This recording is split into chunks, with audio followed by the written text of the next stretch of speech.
Questioner: I did attain a degree of inner peace. Am I to destroy it? Maharaj: what has been attained may be lost again. Only when you realize the true peace, the peace you have never lost, the peace will remain with you, for it was never away. Instead of searching for what you do not have, find out what it is that you have never lost.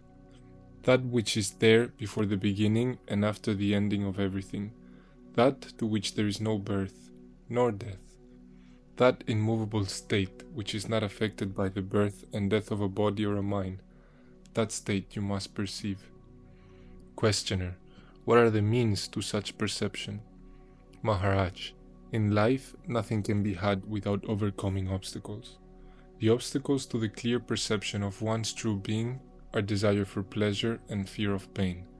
It is the pleasure-pain motivation that stands in the way, the very freedom from all motivation. The state in which no desire arises is the natural state. Questioner: such giving up of desires, does it need time? Maharaj: if you leave it to time, millions of years will be needed. Giving up desire after desire is a lengthy process with the end never in sight. Leave alone your desires and fears. Give your entire attention to the subject, to him who is behind the experience of desire and fear. Ask, who desires? Let each desire bring you back to yourself. Questioner: the root of all desires and fears is the same, the longing for happiness. Maharaj: the happiness you can think of and long for is mere physical or mental satisfaction. Such sensory or mental pleasure is not the real, the absolute happiness. Questioner: even sensory and mental pleasures and the general sense of well-being which arises with physical and mental health must have their roots in reality. Maharaj: they have their roots in imagination. A man who is given a stone and assured that it is a priceless diamond will be mightily pleased until he realizes his mistake. In the same way, pleasures lose their tongue and pains their barb when the self is known. Both are seen as they are, conditional responses, mere reactions, plain attractions and repulsions, based on memories or preconceptions. Usually pleasure and pain are experienced when expected. It is all a matter of acquired habits and convictions.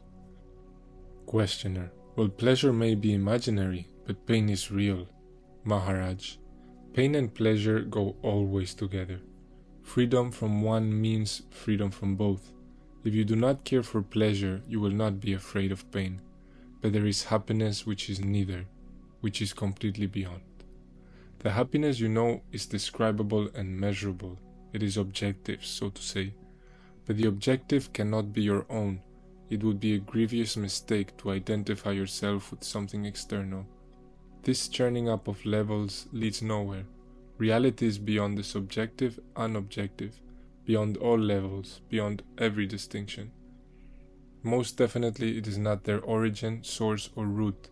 These come from ignorance of reality, not from reality itself, which is indescribable, beyond being and not being.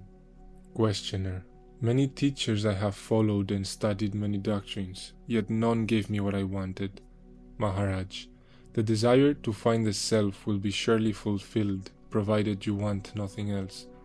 But you must be honest with yourself and really want nothing else.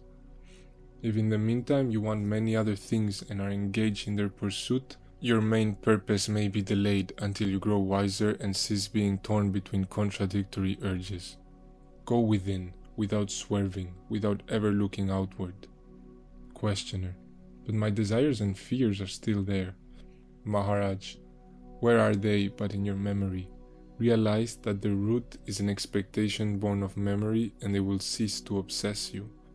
Questioner: if what I am, as I am, the person I take myself to be, cannot be happy, then what am I to do?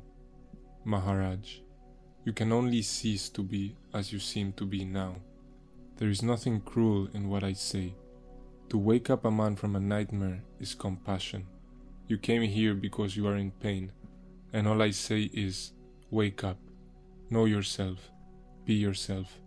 The end of pain lies not in pleasure.